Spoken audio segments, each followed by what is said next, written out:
रात के गहरे सन्नाटे में वीरेंद्र पीपल के पेड़ की जड़ में जल चढ़ाते हुए कुछ मंत्र बोल रहा था।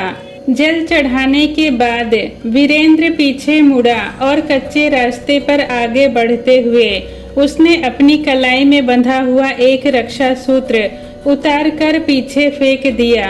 वो कुछ ही दूर आगे बढ़ा होगा, तभी उसे एहसास हुआ जैसे उसके पीछे कोई है। पीपल के पेड़ से एक बच्चे की आकृति उतरकर उसके साथ चलने लगी।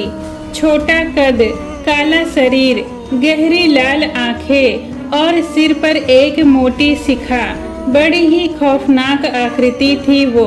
वीरेंद्र पहले तो रुका, मगर उसने पीछे मुड़कर नहीं देखा। फिर उसने अपने आप से ही कहा, गुरुजी ने कहा था कि पीछे मुड़कर नहीं देखना है। मैं नहीं देखूंगा पीछे। वहाँ जो कोई भी था उसने वीरेंद्र की बातें दोहराई। मैं नहीं देखूंगा पीछे, मैं नहीं देखूंगा पीछे। वो आवाज बदन में शिहरन पैदा करने वाली थी।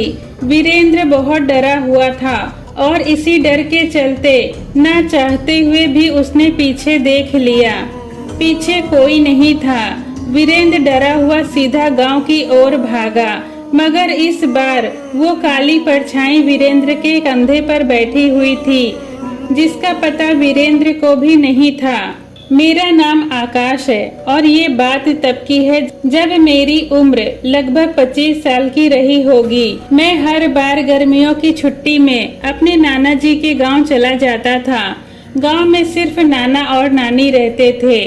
मेरे नाना जी के घर से थोड़ी ही दूर मेरा एक दोस्त रहता था, जिसका नाम विनोद था। विनोद अपने दादा दादी और चाचा चाची के साथ रहता था। उसके माँ बाप उसके बचपन में ही गुजर चुके थे। विनोद के दादाजी का एक खानदानी हवेली थी, जिसमें सिर्फ वही 5 लोग ही रहते थे। मेरा ज्यादातर वक्त विनोद के घर पर ही गुजरता था। उस रात हम दोनों बाहर बैठे हुए बातें कर रहे थे कि तभी मैंने देखा वीरेंद्र चाचा कहीं से आए।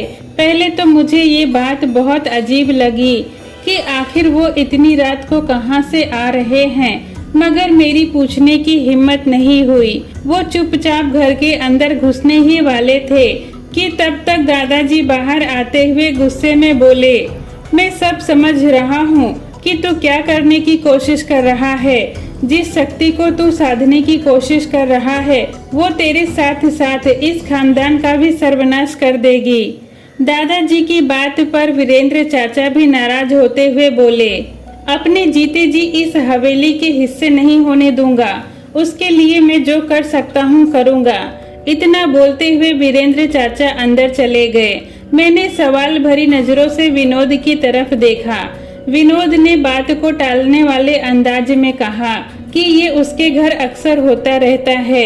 हम दोनों बातें ही कर रहे थे कि तब तक विनोद की चाची हमारे पास आई और बोली, आकाश बेटा, मैंने खाने में तुम्हारी मनपसंद खीर बनाई है। आज रात का खाना तुम्हें यहीं खाना पड़ेगा।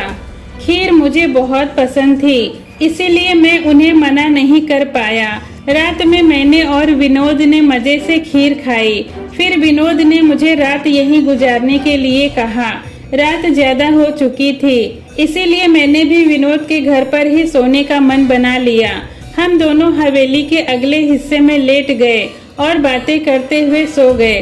लगभग आधी रात के वक्त मुझे जोरों की प्यास लगी। मैं उठकर बैठ गया। हवेली में एक अजीब सा सन्नाटा था। मुझे डर लग रहा था। मैंने पहले विनोद को जगाना चाहा, फिर अचानक मुझे हवेली के अंदर से ही किसी के बोलने की आवाज सुनाई दी, मेरा पीछा छोड़ दे, चला जा यहाँ से, चला जा यहाँ से। ये वीरेंद्र चाचा की आवाज थी। उनकी आवाज सुनकर मैं कुछ समझ नहीं पाया और पानी लेने के लिए उठकर हवेली के बरामदे में दाखिल हुआ। चारों तरफ घना अंधेरा था, बस बरामदे में हल्की रोशनी थी। मुझे अंदर आता देखकर अचानक वीरेंद्र चाचा की आवाज आनी बंद हो गई, बल्कि उनकी जगह एक बच्चे की हंसने की आवाज सुनाई देने लगी। मैं डर गया। मैंने आवाज लगाई, कौन है, कौन है वहाँ? वीरेंद्र चाचा, क्या आप हो? मैंने इधर उधर देखने की कोशिश की, तभी मुझे बरामदे में खेलता हुआ एक बच्चा दिखाई दिया, जिसके सर पर चुटिया, कमर के नीचे धोती, काला शरीर और लाल चमकती आंखें। अजीब सा दिखाई दे रहा था वो। उसे देखकर मैं बहुत डर गया। मैं वापस मुड़कर बाहर भागना चाहता था कि तभी वो बच्चा बिल्कुल मेरे सामने आकर खड़ा हो गया। उसके चेहरे और हाथ पैर पर खून लगा हुआ था। उसने हंसते हुए अपना बड़ा सा मुंह खोला। उस खौफनाक चेहरे को देखकर मेरी चीख निकल गई। मेरा सिर भारी होने लगा और मैं बेहोश होकर नीचे गिर पड़ा। जब मुझे होश आया, मैंने धीरे धीरे अपनी आंखें खोली तो मेरे सामने एक तांत्रिक बैठा हुआ था, जो धीमी आवाज में कोई मंत्र पढ़ रहा था।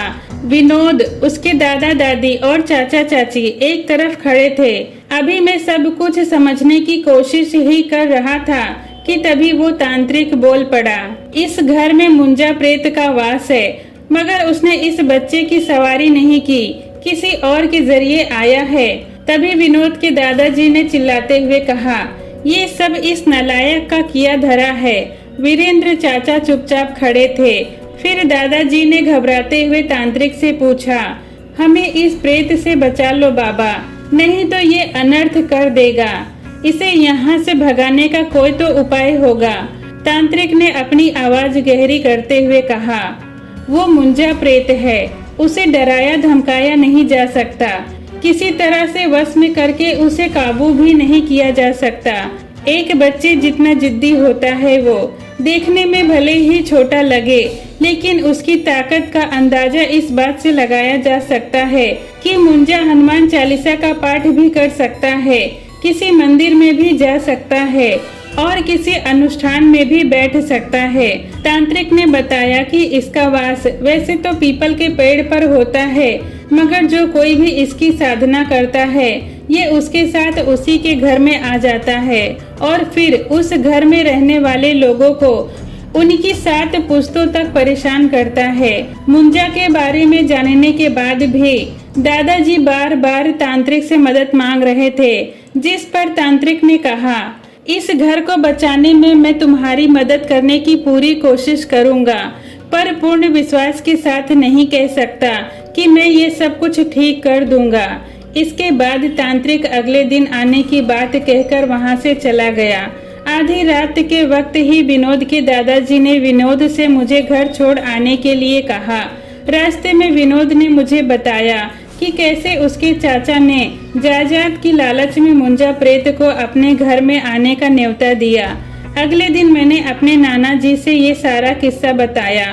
पहले तो नाना जी बहुत नाराज हुए, मगर फिर मेरे बार बार पूछने पर उन्होंने मुंजा के बारे में बताया कि जो ब्राह्मण पुत्र अपने मुंडन या फिर जनेऊ संस्कार के 10 दिन के भीतर मर जाता है, उसे मुंजा प्रेत की योनि मिलती है। इसका आकार, व्यवहार और स्वभाव एक बच्चे जैसा ही होता है, मगर ये किसी भी भूत प्रेत या फिर पिशाच से कई गुना अधिक ताकतवर होता है। आज से कई साल पहले इस गांव में ऐसे ही एक ब्राह्मण पुत्र की मृत्यु हुई थी, जिसकी अस्थियां बगीचे वाले पीपल के पेड़ के नीचे गाड़ दी गई थी। कहा जाता है जिसकी वजह से उसकी मौत हुई थी, उसका सारा खानदान मुंजा ने खत्म कर दिया था। अगली 7 पीढ़ियों तक उसने उनका पीछा नहीं छोड़ा। लोग अक्सर अपना काम करवाने के लिए मुंजा प्रेत की साधना करते हैं और इसमें अपना सब कुछ खो बैठते हैं। वीरेंद्र ने भी हवेली को पाने के लिए शायद यही गलती की थी। इस घटना के अगले ही दिन नाना जी ने मुझे जिद करते हुए शहर वापस भिजवा दिया। लगभग 1 महीने बाद मुझे खबर मिली, विनोद के चाचा चाची हवेली में मरे हुए मिले। विनोद और उसके दादा दादी हवेली छोड़कर अपने पुराने घर पंजाब चले गए। हवेली को तंत्र मंत्र के जरिए बांध दिया गया, मगर कहते हैं आज भी रात के वक्त उसमें से बच्चों के खेलने और हंसने की आवाज